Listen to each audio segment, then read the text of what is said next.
Esta é mais uma mensagem da série Gerados pela Graça.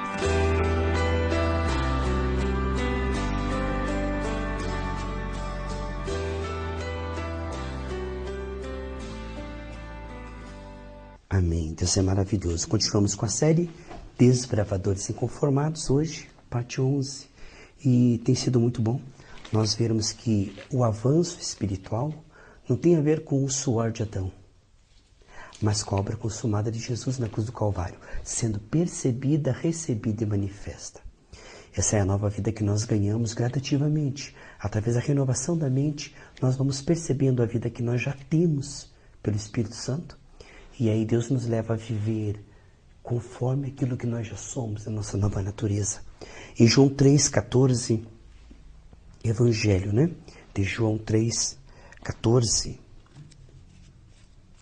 João 3,14, né? Diz assim: E como Moisés levantou a serpente no deserto, assim importa que o Filho do Homem seja levantado, para que todo aquele que nele crê não pereça, mas tenha vida eterna. Porque Deus amou o mundo de tal maneira que deu o seu Filho unigênito para que todo aquele que nele crê não pereça, mas tenha a vida eterna. Então, nós estamos maravilhados de saber que quando colocamos nossa fé em Jesus, há resultados extraordinários que vêm para a nossa vida gratuitamente, gradativamente, vão se manifestando no visível, porque já foram concedidos no Espírito. No nosso Espírito, esse que tudo se fez novo. Ali está a provisão. Agora o que nós precisamos? A revelação da provisão. E quando nós meditamos na provisão, essa provisão vai se tornando clara e dinâmica, de uma maneira que nós vamos manifestando isso aí. A palavra meditar no hebraico é Hagá. Hagá é Re, depois tem o G e o Re de novo. Então, se você for ver o Re, que é o símbolo da graça, significa Re, aí tem o camelo no meio, que é o símbolo, a letra é um camelo, e o Re de novo, que é graça. Graça transportando graça. Você pegando graça, transportando graça. Isso é meditar. Meditar é graça sobre graça. É graça, camelo, graça.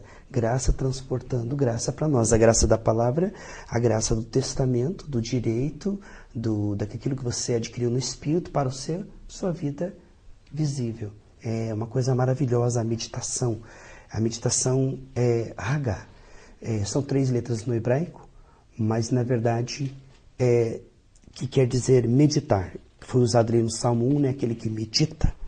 Tem até fizeram até uma lista telefônica, Hagá, que significa meditar, passar o dedo correndo, meditando e falando baixinho os itens que você está lendo. Aí eles fizeram uma lista, tem tudo a ver, né? Você vai passando o dedo, olhando, procurando ali e falando, repetindo baixinho aquilo que você está lendo. Então é o Re, que é o H, o G de Gimel, que é camelo, Gimel, e outro H. Fica H, H-G-H. Isso que significa meditar. Vamos ver, queridos, Jesus falou da serpente de bronze que foi levantada. Essa história está lá em Números capítulo 21. Números, Gênesis, Êxodo, Levíticos, Números. É o 4º livro da Bíblia, né?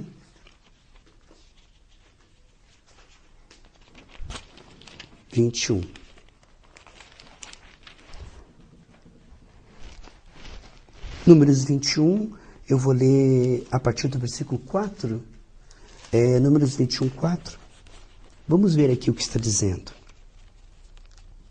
Então partiram do monte Or. Então esse era o monte Or, né? Isso. Depois que foi conquistado, mudou de nome, né? Pelo caminho do Mar Vermelho, a rodear a terra de Edom. Porém a alma do povo angustiou-se naquele caminho. E o povo falou contra Deus e contra Moisés. Por que nos fizeste subir do Egito para que morrêssemos nesse deserto? Olha a mentalidade de uma pessoa que não está meditando, né? Ela interpreta mal os desafios que devem ser superados pela fé, como coisas que estão nos esmagando e que nós não temos condição de prevalecer e que são mais fortes do que nós.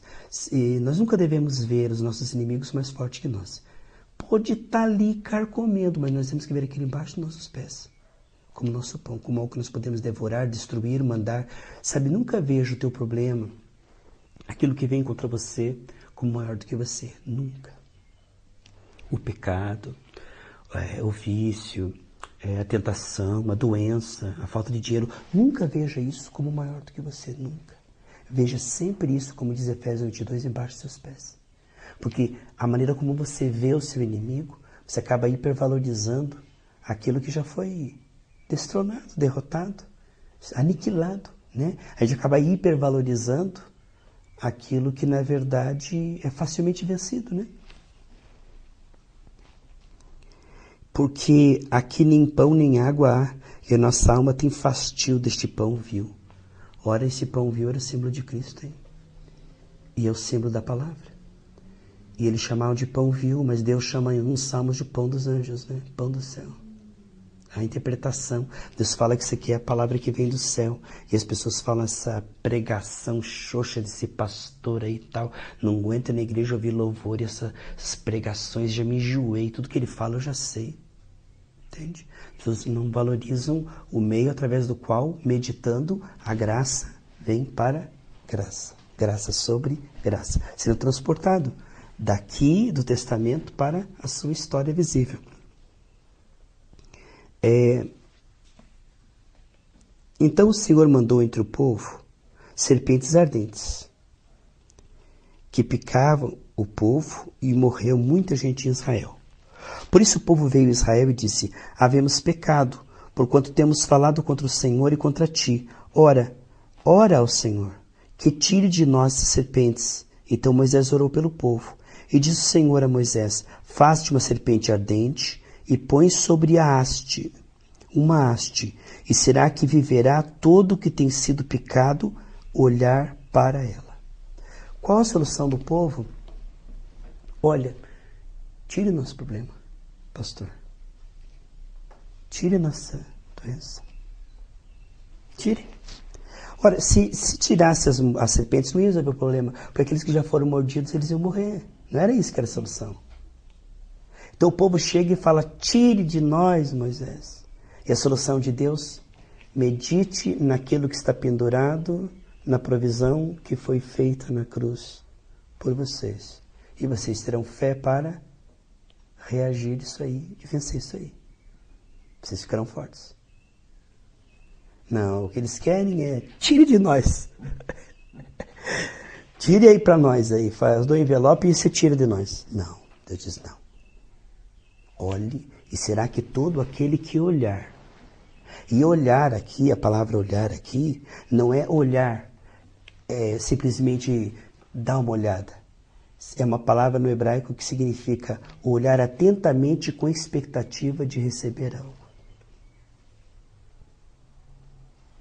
Olhar receptivamente, atentamente com a expectativa de receber algo ali. Olhar com fé. E veja, Jesus morreu na cruz, mas quem foi julgado foi quem? A serpente. Quem que foi julgado? A doença. Quem que foi julgado? Os efeitos da queda, a miséria. Portanto, aquilo que foi julgado não pode julgar você. A doença não vem para julgar você, porque ela já foi julgada. E você foi absolvido, nenhuma condenação há. Então Deus não vai usar aquilo que já foi julgado, perdido, derrotado para julgar você, que é filho. E Moisés fez uma serpente de metal ou de bronze. Por que o bronze? O bronze é o símbolo do julgamento.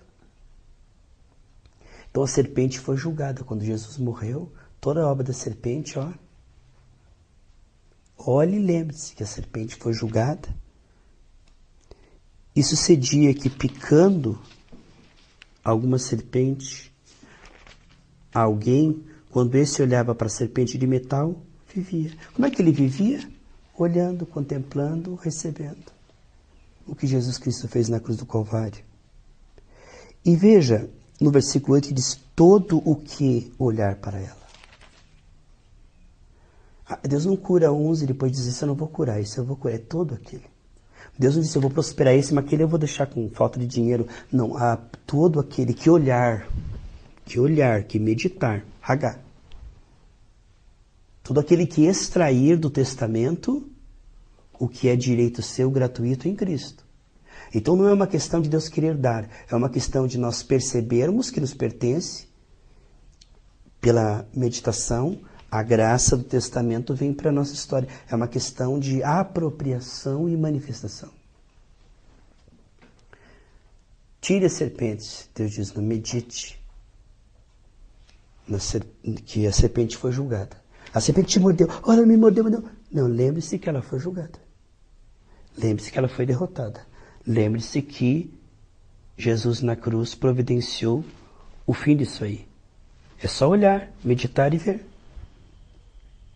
Então o caminho do Senhor ele é diferente. Tanto que Marcos 6,18 diz, se beberem alguma coisa mortífera não fará dano algum. Pisarão em serpentes. E nós vemos que o símbolo da medicina não é uma serpente, são duas. E o único lugar onde que mostra que tem duas serpentes é quando as serpentes da magia vieram contra a serpente da vara de Moisés e a vara de Moisés venceu a magia. As duas serpentes entrelaçadas é a tentativa do homem de fazer a mesma coisa que Deus faz. É a tentativa dos mágicos com as suas poções conseguirem o mesmo resultado que Deus. Mas a de Deus foi mais forte, né? Não estou dizendo contra a medicina e dizendo que ela é do diabo, não. Deus pode usar a medicina por misericórdia até que ele tenha entendimento. Ele disse, certo, pastor, se eu precisar da medicina eu vou usar dela. Mas há 40 anos ele disse, eu não preciso, então. Nossa fé está crescendo, queridos, não é? Nós vamos ficar fortes. Números, capítulo 24. Perdão, 23. Números 23, versículo 19 e 20. Números 23, versículo 19 e 20. Deus não é homem para que minta, nem filho do homem para que se arrependa. Diria ele e não o faria? Aí eu quero fazer uma pergunta. Por que ele não faria? Essa é uma pergunta. Você está com uma doença assim? Por que ele não faria? Se ele disse, por que não o faria? É uma pergunta. Se ele disse que não é homem para que minta, e o que é mentir? É dizer e não fazer. Olha lá. Deus não é homem para que minta. Diria e não faria. O que é mentir? O que é mentir, vovó? É você dizer uma coisa e não fazer aquilo.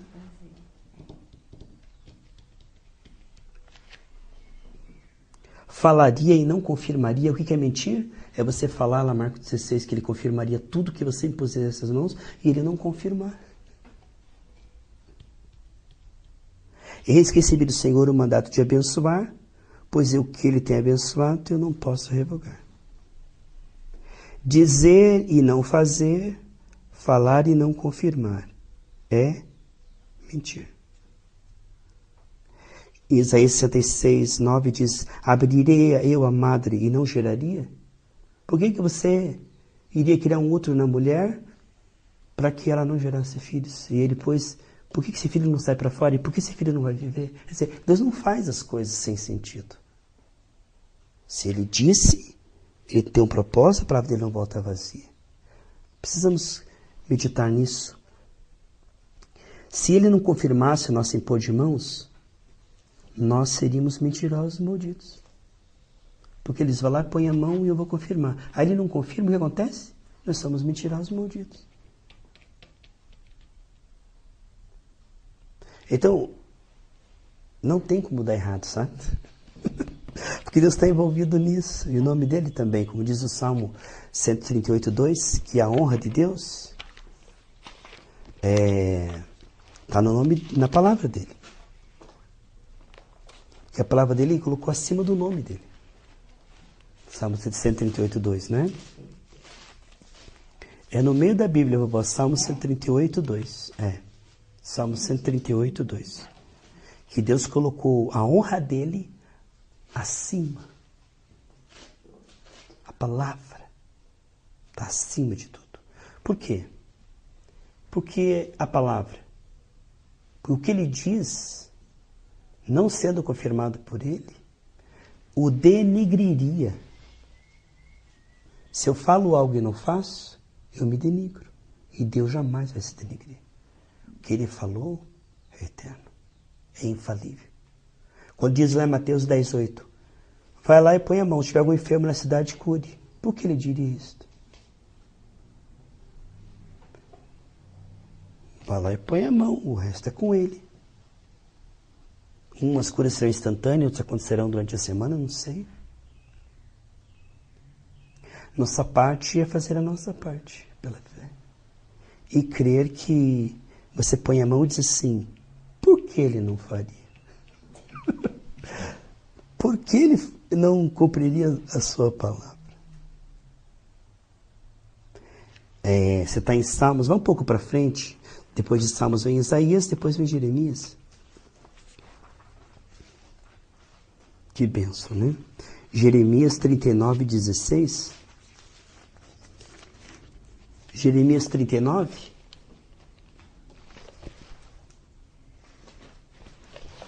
Jeremias 39.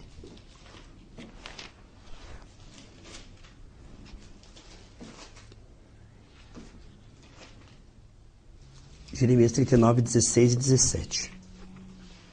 Vai, fala Ebed-Meleque, o etíope, dizendo, 39, 16. Assim diz o Senhor dos Exércitos, Deus de Israel, eis que trarei as minhas palavras sobre essa cidade para mal, e não para bem, cumprir-se-ão diante de ti naquele dia. A ti, porém, eu livrarei naquele dia, diz o Senhor, e não serás entregue na mão dos homens que temes. O que eu falei, eu vou cumprir diante dos seus olhos. Não vai cair nenhuma palavra daquela que eu te dei. Porque quando você fala a palavra que Deus te deu, você não é um garçom. O que é um garçom? Você pega na despensa, porque nós estamos entre um povo faminto e um Deus sedento de abençoar. Lembre-se que Jesus não multiplicou o pão, mas ele não deu para a multidão, ele deu para Pedro. E quando Pedro passou para a multidão, que multiplicou, não foi assim? O que nós somos garçom de Deus? Deus diz assim, vai lá e põe as mãos que eu vou curar. E que você vai lá, você põe a mão. Mas o que acontece quando Moisés, mandado por Deus, vai lá e Deus diz assim, vai lá que eu vou libertar? O que aconteceu? Uma oposição temporária. É aí que a fé é aprovada, vovó. Deus manda Moisés ir lá, e aí fala, diz assim, Deus mandou, então pode o povo. Houve uma batalha espiritual. Quando Deus mandou os discípulos, Jesus mandou os discípulos ir para o outro lado do mar, se Jesus mandou, veio o vento contrário. E eles não conseguiram, ficaram no meio do mar cansados. Há uma batalha em andamento. Deus diz, olha Josué, a terra é de vocês, vai lá. Mas quando ele chega lá tem gigantes. Então há uma batalha em andamento, mas nós temos que olhar para essa batalha como algo que nós podemos vencer. E já vencemos em nome de Jesus, amém? Não adianta desanimar, Jesus mandou aqui, mas agora tem gigante, quer saber de uma coisa? Acho que eu me equivoquei. Deus mandou eu ir, mas agora esse mar está aqui, eu vou devolver o povo para Faraó, porque acho que eu me equivoquei. Não, você não se equivocou, não. Não vá como a serpente de Gênesis 3 dizendo, é assim que foi escrito mesmo? Será que Deus não se enganou quando escreveu? Será que você não se enganou quando leu? Porque as duas tentativas da serpente, ela tem um jogo duplo em Gênesis 3:1. É assim que te foi dito? Vamos ver os dois pontos? Primeiro, será que Deus quis dizer isso mesmo ou ele mentiu? Segundo, será que você entendeu direito? Quando diz Salmo 103:3, eu perdoo todos os seus pecados e curo pelas suas enfermidades. Será que Deus está falando isso mesmo? Será que ele faz isso mesmo que está escrito? Segundo, será que você entendeu direito? É aí que entra a serpente. Não, ele falou isso mesmo. E é isso mesmo que eu entendi, é isso mesmo que vai ser. Irredutível. Está em Jeremias, vai um pouco para frente, Ezequiel. Jeremias, depois vem Ezequiel. Como diz aquele alemão, o livro de Ezequias. Ezequiel 12:25. Você está em Jeremias, vai para frente. Ezequiel. Tem Isaías, Jeremias, depois Ezequias, né? Então, na verdade, capítulo 12, versículo 25 de Ezequiel. Ezequiel 12:25. Porque eu, Senhor, falarei, e a palavra que eu falar se cumprirá, não será mais adiada. Porque em vossos dias, ó casa rebelde, falarei uma palavra, e a cumprirei, diz o Senhor. Na verdade, ele cumpriu na cruz do Calvário, está consumado. A palavra do Senhor foi confirmada. Deus enviou a palavra, depois enviou Jesus, e agora enviou o Espírito Santo para abrir os nossos olhos, diz 1 Coríntios 2:12, para que nós venhamos a compreender que está consumado.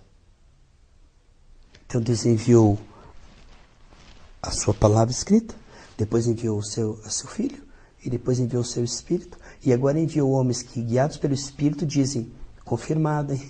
É maravilhoso como ele vai testificando isto, né? Ele vai fazendo isto. Então, por que ele não faria? Eu vou ler um versículo aqui para vocês, 2 Coríntios 2. Lá no final da Bíblia, eu vou para 2 Coríntios capítulo 2, versículo 17. Então, se Deus não estivesse conosco, nós seríamos o quê? Mentirosos. Se Deus não confirmasse nossa imposição de mãos, nossas orações, nós seríamos mentirosos. Porque você ora lá, não acontece nada, o que acontece? Agora, isso é correr isso com Deus, Rosana. Porque Moisés vai lá e fala, vai. E agora? Você está dando a tua cara a tapa, você está dando... Porque Deus vai lá e diz assim, Ezequiel, quando você orar, os ossos se juntarão. O que Ezequiel faz? Ele diz, Deus, vou fazer a minha parte. Se não juntar os ossos lá, eles vão me matar. Elias diz assim, você sabe que era Elias contra 400 profetas de Baal, 450 de Aserá, 850. Se Elias orasse, vovó, e não viesse fogo do céu, ele ia virar churrasquinho. Então ele correu isso com Deus. Eu vou orar, Deus. O senhor não manda fogo? Eu estou morto. Tem países árabes aí que o pastor é assim, ó, se você orar e minha filha não sarar, eu mato você. Se Jesus cura, então, ou ele cura agora, você morre.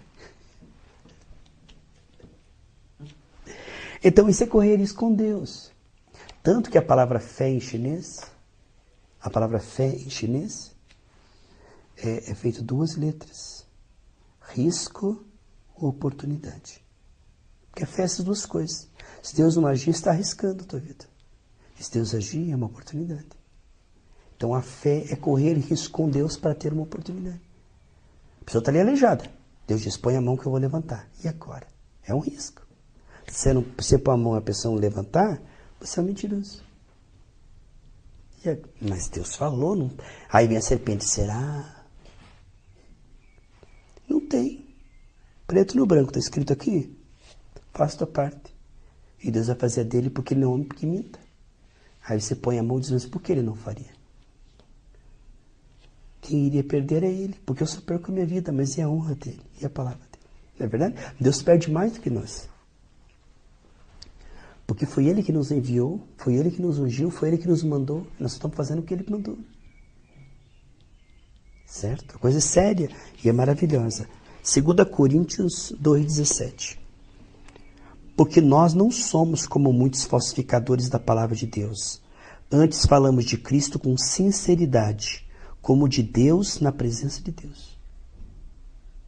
Então nós pegamos a palavra na presença de Deus, na unção de Deus, no temor de Deus, para a glória de Deus, e falamos como quem está diante de Deus, sabe, testemunhando de Deus, mas na presença de Deus e com respeito e reverência a Deus.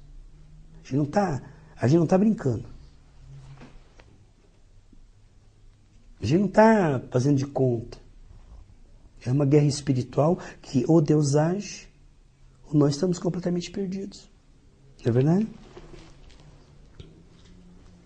Vamos concluir aqui com Judas. Judas fica antes de Apocalipse, né? Então diz, anote aí, Lamentações 3:37. Quem é que diz e assim acontece se o Senhor não enviar? Não é?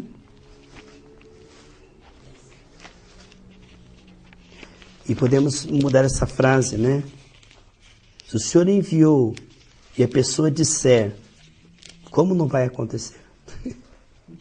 Quer dizer, a coisa é muito interligada aí. Isso aí é coisa de Deus. Deus está envolvido totalmente. O nome dele, a palavra dele, o espírito dele, a honra dele. Você não vai sozinho. Você não vai defender a tua honra, mas a dele. Porque em Deuteronômio 18:22 diz assim, quando o profeta falar e não se cumprir o que ele falar, não respeite ele, porque ele não falou pelo Senhor. Isso está em Deuteronômio 18:22. Agora, quem é que mandou nós falarmos? Foi Deus. Então não pode dar outro resultado. Não tem como dar outro resultado, não é verdade? Porque ele é a nossa defesa. Se ele não agir, quem é que vai agir? Se Elias orar e dizer, Deus manda fogo. Se Deus não manda fogo, me diga quem pode mandar fogo, diga. Dá uma outra opção, uma segunda opção aí agora. Quem se importa? Tem que ser ele mesmo. Não tem mais ninguém. Não há mais ninguém por nós. Não existe outro. Judas, versículo 12. Estes são manchas em vossas festas de amor, banqueteando-se convosco, apacentando-se a si mesmo, sem temor. São nuvens sem água, levados pelos ventos de uma para outra parte. São como árvores murcha e infrutífera, 2 vezes mortas, desarraigadas. Sem raiz, sem fruto, seca, uma árvore inútil. Imagine uma árvore como essa, seca, sem fruto e sem raiz. Como sem pé, sem cabeça.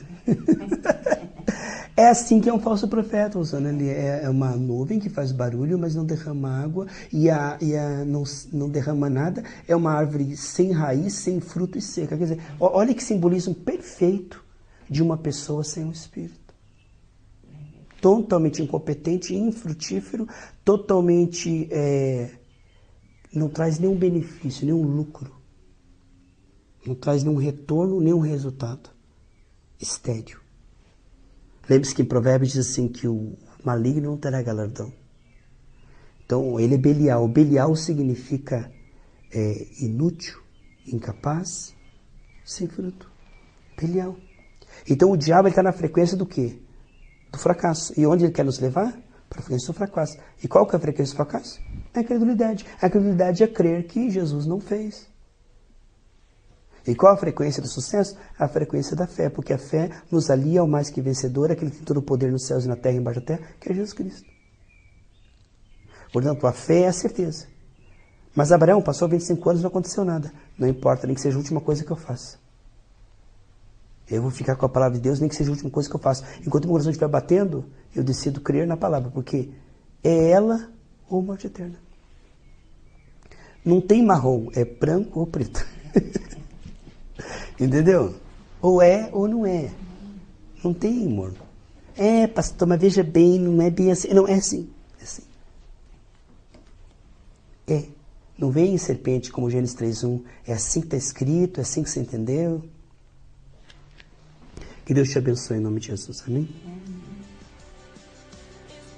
Enfim, amados, cremos sinceramente que essa palavra vai continuar trabalhando em seu coração e sua vida. Sendo assim, deixe-nos o seu recado e o seu pedido de oração acessando o nosso site www.pastorcarlinhos.com. Que Deus te abençoe em Cristo Jesus, pois Jesus Cristo é o Senhor.